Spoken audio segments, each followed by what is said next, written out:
everyone, and welcome to the Sydneyist, the best radio show in Sydney, on Sydney. I'm Elizabeth Farrelly, and we're broadcasting from the Alan Slate studio at Eastside Radio on 89.7 FM or streaming on eastsidefm.org. I'd like to say thank you to Tim for the fine promo and to Sophie Kennedy-White, our wonderful producer. I'm also very excited to tell you about our guest this evening, the formidable Tim Williams, another Tim, former barrister, ministerial advisor to many, I think, UK housing ministers, not to mention the redoubtable Boris Johnson, and former CEO of the Committee of Sydney. We, Tim and I, are going to fix the housing crisis tonight in 30 minutes. Tim, welcome and thank you for being here. Thank you very much for asking me. I'm delighted to be here. We actually invited you for your beautiful accent. Well, there you go. What's the collective noun for Tims, by the way? I think there needs to be one. Timmy. Don't do that. Before we get started on our conversation, which is very important, we're just going to run through some news snippets, including the fact that opticians have reported a significant rise in childhood myopia in Australia, the myopia being short-sightedness, of course, from 15% about 10 or 15 years ago to 27% in 2024, due, they say, to, of course, mobile phones. We have still found out about the purchaser of Australia's most expensive house, which cost an almighty $130 million last year. We did not know the purchaser until quite recently. The house is rather daggily, I think, named Elaine on New Southhead Road in Point Piper.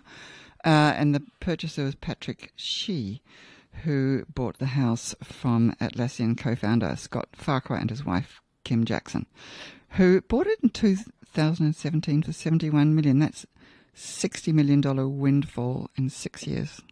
I like it. I'm gonna be in this.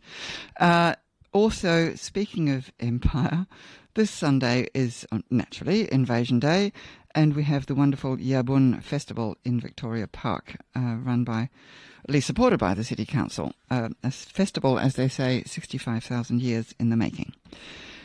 From there, we go to Tim Williams, Dr. Tim Williams, to talk about housing and the housing crisis. Tim, I'm intrigued that you began as a barrister and became a city shaper. What is it that's so important about cities that you decided to switch? It's partly because I came from a kind of a mining town in the countryside. And so I've always been very excited by cities. London was the first one I discovered, and then Sydney, sort of exploded into my life. I married an Australian. Yes. That'll do it. And essentially, I think it's where cultures come together and they create new life, and all sorts of new things have come from a kind of the urban background. The thing that used to puzzle me about Australian cities was how normally this kind of output is combined with high density cities, and there we have some of the lowest density cities in the world. And so that whole thing about how cityness are, how city-ish are our cities has been fascinating me for a while. But of course, it then gets into the whole conversation about housing and density and all this kind of stuff. And affordability, which we go to very quickly because it's the hot topic at the moment.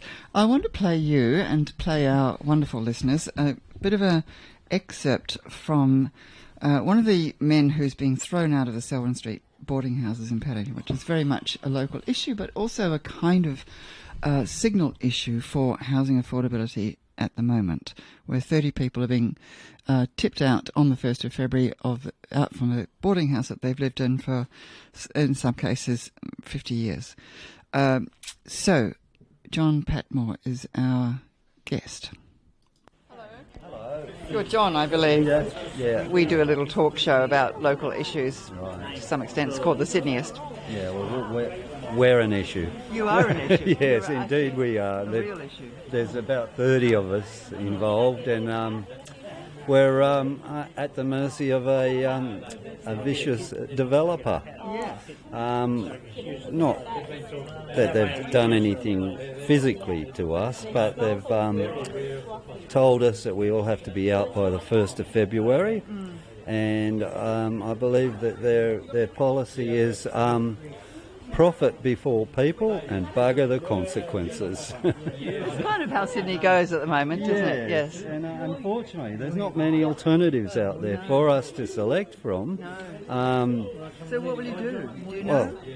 Well, we've had some guarantees from Alex Greenwich that we won't be kicked out on the 1st of February, but we've got nothing in writing at the moment. Makes it difficult. Well, it's all hearsay, and it's nothing can be proved with words. And it's only 9 days or something. Yeah, that's right. And unfortunately, a lot of our people have issues like mobility issues, where they're going to struggle with this whole event. It's really hard, isn't it? In this area, there's very little on offer. Like, we've been given a lot of assurances that people are concerned and they are doing as much as they can, but nothing's happening. And I mean, we've got 10 days.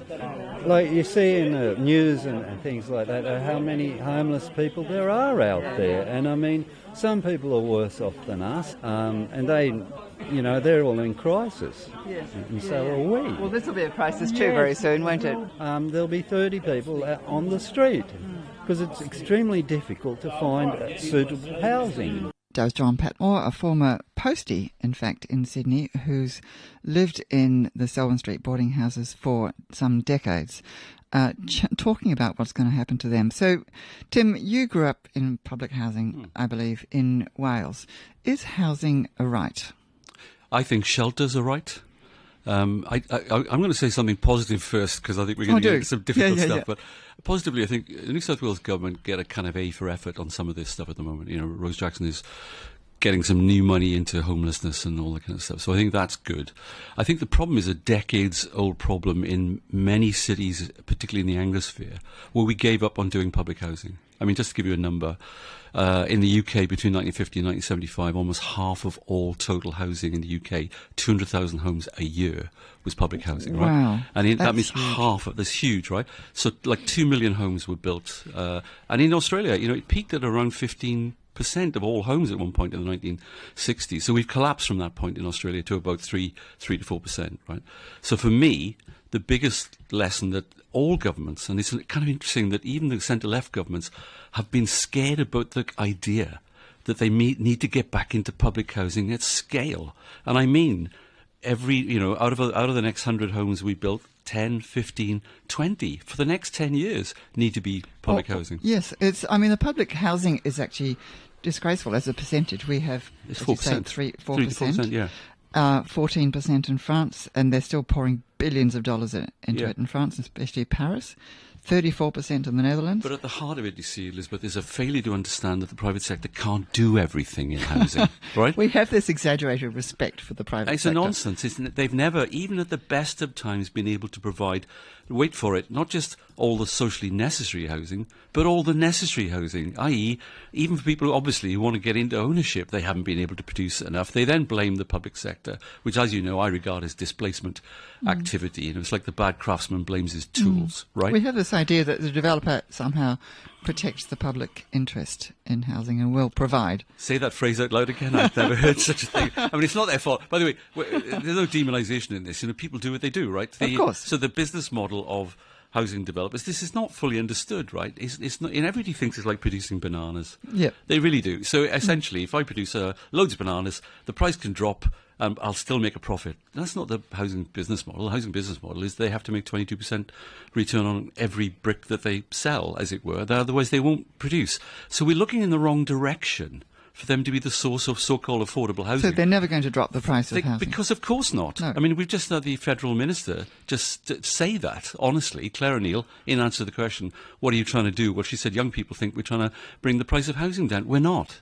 Right, so we're looking in the wrong direction. It's what philosophers call a category error. You know, it's just not their so if job. they're not trying to do that, what are they trying to do? I don't think politicians kind of entirely know. I mean, you and I could talk about whether they do or they do not know, right? But I don't think they know what they're doing because you can't expect people to, look, the crisis we're in at the moment is that house builders can't even put development applications before the councils, let alone get them done by the councils, because they can't find the skills. It's too expensive to borrow money. People don't want to buy the houses at this point in time.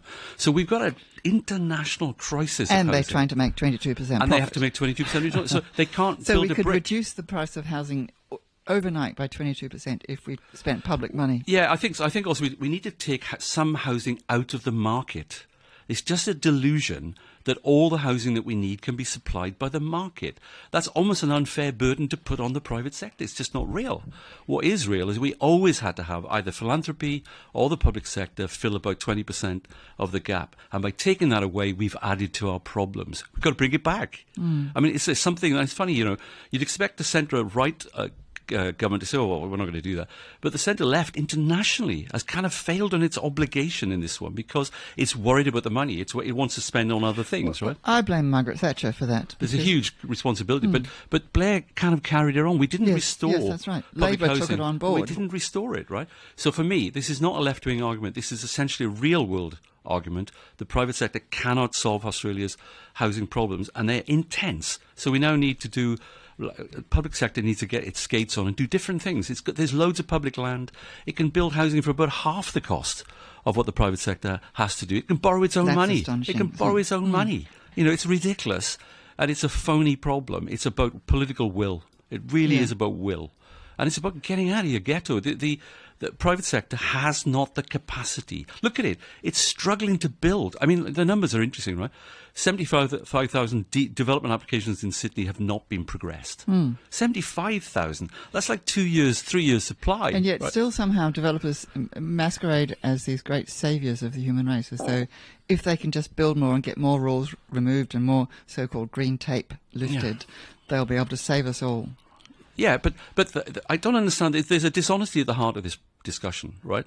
Housing lobbyists know that housing is a game in which you filter houses onto the market to meet the 22% return on capital employed, not to just make any old return, but that return, and that if there's a danger of you not doing that, you will not build the next, you'll stop building. Yes. And secondly, the price that they put them onto the market at is never going down because they've just built the one next door. So they're not, the guys next are going to say, what do you mean that the price is coming down? It's not coming down, right? It actually can't happen. It can't happen, right? So they can't do it. It can't happen. Hey guys, there's a stasis, there's a kind of conflict with reality out there that only the public sector can solve. Cut to the human face for a minute of this.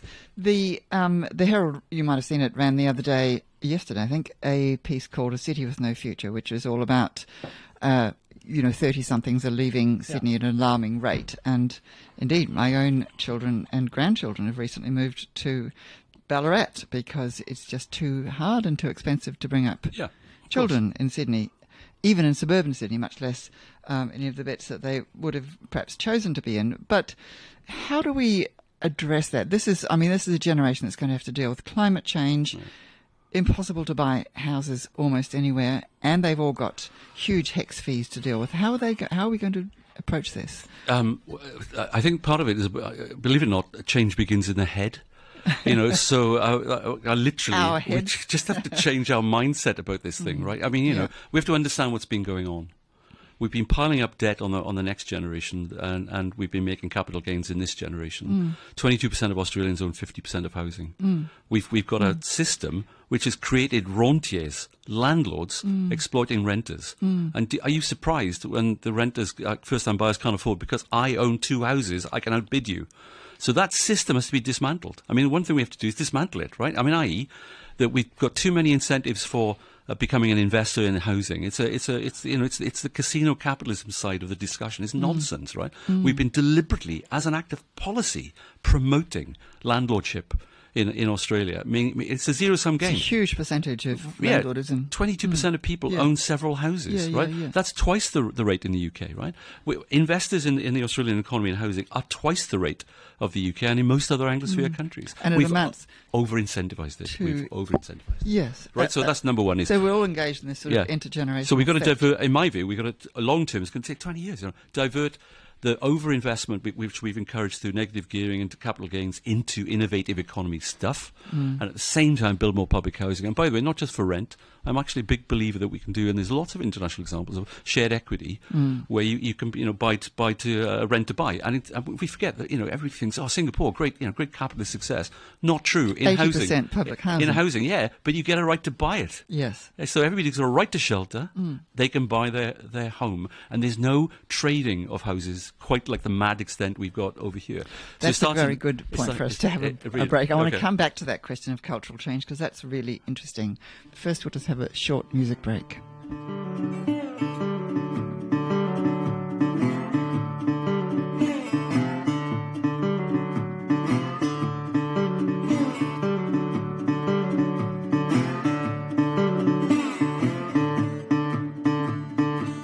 Every morning with a pecan shovel on my shoulder. Every morning with a pecan shovel on my shoulder. I ain't getting no richer, I'm only getting older.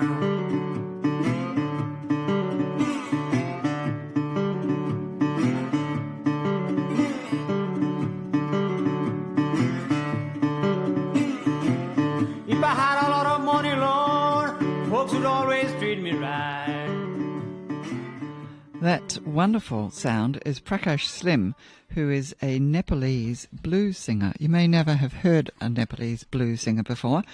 It was a track called Working Man Blues from an album called 8,000 Miles to the Crossroads, because Prakash Slim made a pilgrimage all the way from Nepal to Memphis in order to make the album, being a great lover of blues, which I think is wonderful. I'm Elizabeth Farrelly with you on the Sydneyist in the Alan Slate studio at Eastside Radio on 89.7 FM or streaming on eastsidefm.org. And I'm speaking tonight with Dr. Tim Williams, who is, amongst many other hats, head of cities for Grimshaw globally.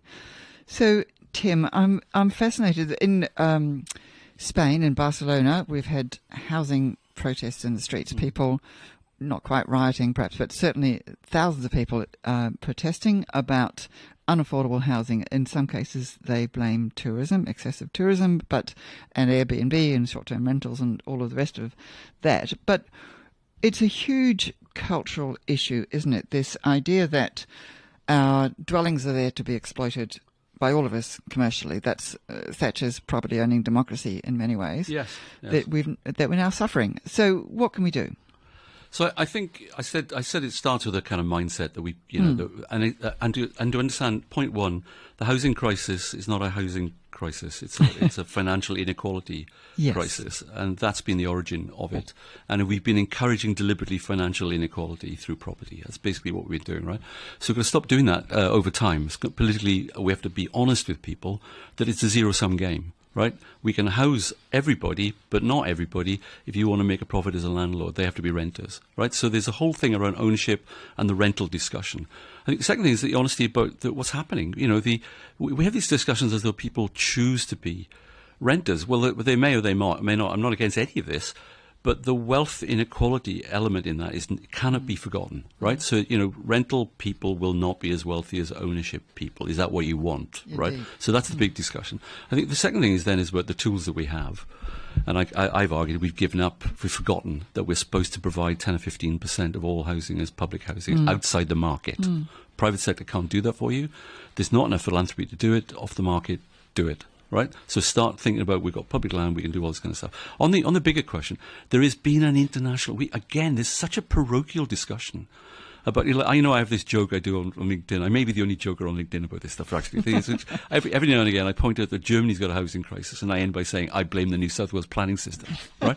Because it's just rubbish, right? It's not just that the public sector, God help us, don't deserve all this flack. It's too narrow a thinking. There's been an encouragement of asset price inflation internationally by governments as a deliberate policy to get them out of the crash in 2008. And Australia has seen it big time. By the way, if anybody thinks that planning's at the heart of it, everybody I talk to says Brisbane's got a great planning system, far better than New South Wales, wonderful, excellent. All developers want to work there, great.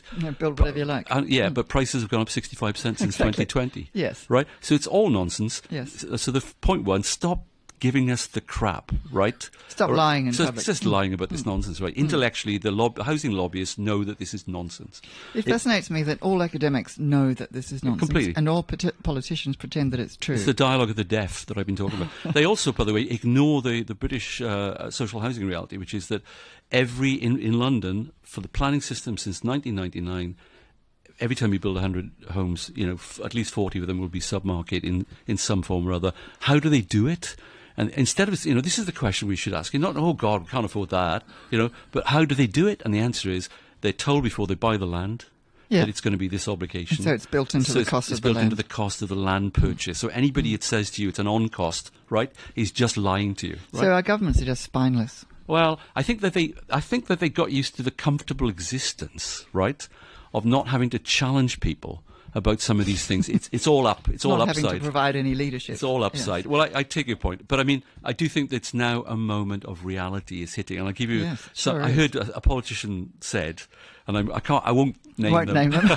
But we've done all this stuff, right? Federally, state stuff. Where's the houses?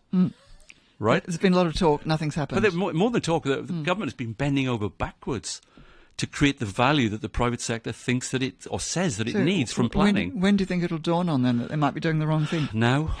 And I think they listen to my view is they listen to shysters, frankly, right? Of course. So I'm allowed to say that, because I didn't name who they were, right? Anyway, but although we like a bit of libel. There you go. Yeah, very good. But there's an intellectual. I think there's an intellectual dishonesty at the heart of this thing. And as you know, Elizabeth, I do call it out.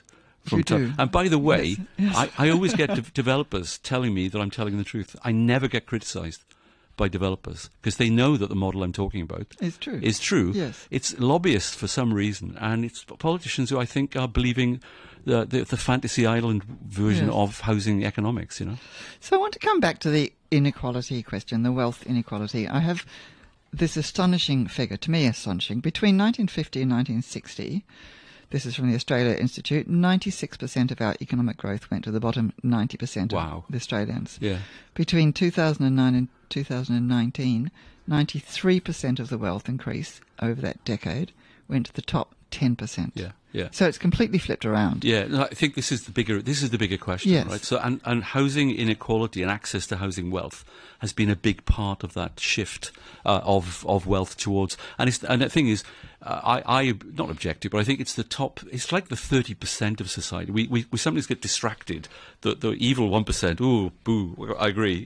But it's actually a bigger divide in society is around this access to housing wealth thing, and it's become so big that I'm sitting on my capacious backside in Manly, and every day my house is making more money than I was earning from the good people of the Committee for Sydney or wherever it was, right? That's just nonsense. It's wrong. Right? It's wrong. It's morally wrong. So essentially... But we all have a conflict of interest, don't we? Anyone who owns a house is conflicted over this. Yeah, so it's become a zero-sum game, yes. right? And politicians are afraid of it. But as a proportion of people rises who are renters, you watch the politics of this thing shift. Right? So that is what I think is beginning to happen. Because we're on a target, for a majority of Australians in about 10 years' time to be renting, right? Because more and more people getting 4 or 5 homes means I can't buy one, right? Well, you also can't rent one, of course, in Sydney. So this is try doing that. This is all true. But there's a kind of interesting left-right problem here. Everybody's saying, we don't have the conversation about how many people come into the country. You have to have the conversation because I have a view that the housing, this is interesting, this is a defence of the Australian housing system. Here's one defence. I can't believe, when I saw the Chalmers, Treasury report about, productivity of that, it's just wrong. Basically, Australia with a population of 26 million produces like about 180,000 homes. Britain with a population of almost 70 million produces 200,000. Wait for it, 20,000 more? What's that about? And the answer is, we do very good, not bad actually, in producing the numbers. If it weren't for the fact that partly because of short-term visas and students or whatever you want, you add it all up, it's like 600,000 people coming in a year. That's really difficult to house them, and they all go to Bondi and they all go to rental, right? So we've got a specific, almost like a holiday economy problem for the whole city, which people are sort of underestimating. I don't think there's the capacity in the private sector house building industry to mop up all that. And the last thing I would say is there's a real incoherence of federal government versus state government. The poor bloody state governments are asked to produce because the demand side has been driven by federal policies on tax and essentially migration, which is impossible to mop up. So I think we've got a real impossible task on it, unless we break through by saying, okay, public housing is a big must, not for socialist reasons, but for practical getting the numbers up reason. Outside the market, otherwise the market can't do it. So more of us should be living in public housing. I think also that's the other thing, is that it's become residualised, right? So people, when I first came to Australia, I was shocked at this phrase, the housos. I mean, I grew up in Park. Yeah, I can see it. It's a great word. Yeah, I can see it now. But the idea was like dismissive, right? I mean, I grew up in public housing.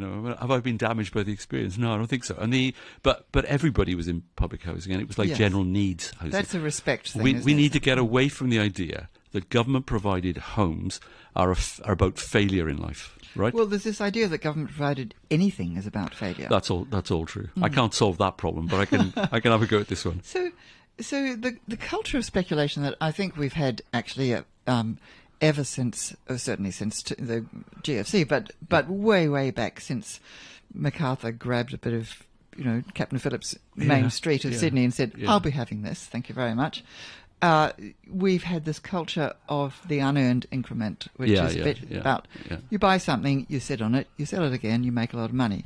Spain is moving, as we speak, to ban speculation, especially by foreigners, housing speculation in particular. Should we be doing things like that, limiting foreign ownership, limiting absentee ownership?